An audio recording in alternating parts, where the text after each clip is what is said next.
right, so I am under the motorhome, giving you a real world view. The snap pads, these are for the round Lippert pads. As you can see, they're on blocks here because my motorhome has a slight dip in the driveway. And in order to keep the tires on the ground, I throw a couple blocks under the pads. Otherwise, it has to lift it up just a little too high on the other side, and then both tires come off the ground to level it. So that is something we don't want to do, is store our motorhome with the tires off the ground for very long. Now, with the snap pads, these are supposed to be rather easy to install. The biggest problem is the metal pad here, right here, which is a Lippert component and can come off, has to be completely flat according to the instructions in order for these to properly be installed. Mine were nowhere near flat when I purchased the motorhome. It is a second-hand motorhome. They were extremely cupped, so I had to buy all 4 new pads, which wasn't a big deal. It was probably about maybe 150, 200 bucks. However, you can see that over time, they are once again cupped a little bit. They are definitely coming up around the edges here. Before you put them down on the wood, you can really see it. And I'd assume that's pretty normal because when you're on uneven surfaces, they're not the thickest metal, those Lippert pads.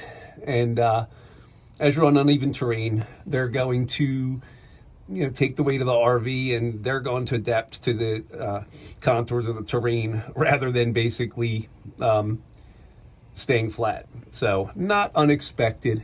I will say though, so the way these snap pads work is this little lip right here. You can see it all the way around. The metal Lippert pad goes under that lip. So you're supposed to run some soap water around this lip here and then put your jacks down, and the pressure of essentially the weight of the RV is supposed to push that Lippert pad down into the snap pad. That did not work for me. Let me just tell you, it is not nearly as easy as those instructions say. I actually had to take a screwdriver and go around the lip, and you can even see over there, it's not quite seated all the way. So I had to take a screwdriver and put it under the lip and kind of pry it up on every pad that I had. So it's not me. Sorry, anybody who says they were super easy to install. I've also seen a lot of stories about people losing their pads on the way. So what I did, if you can see it, there's a bolt. I basically took like a Forstner bit and I drilled a little bit of the bottom of the pad out so that the head of that, or should I say the other side of that bolt would sit flush, wouldn't be sticking out through the ground. And that way, if my pad ever falls off, hopefully it will still cling on with that bolt and I won't lose the entire pad. It seems like Snap-on's pretty good about replacing them if something like that happens, but I've also heard some stories where they say it's not our fault, and I don't want to take the chance. At about $50 a pad, it's not worth it.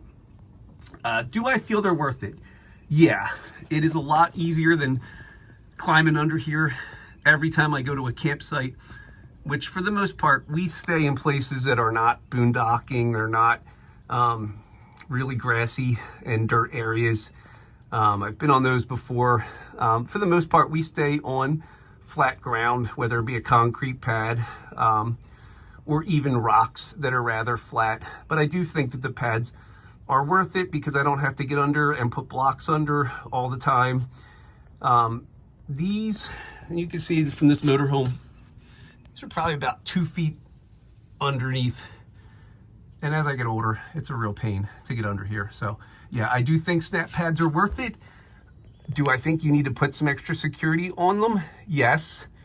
And do you probably need to buy the new Lippert pads before you install them? Absolutely. There is no way you're getting those snap pads on a severely cupped pad.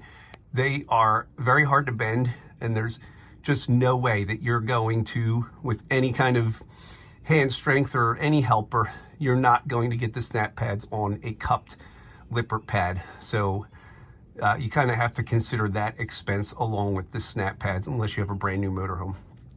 All right, thanks for watching.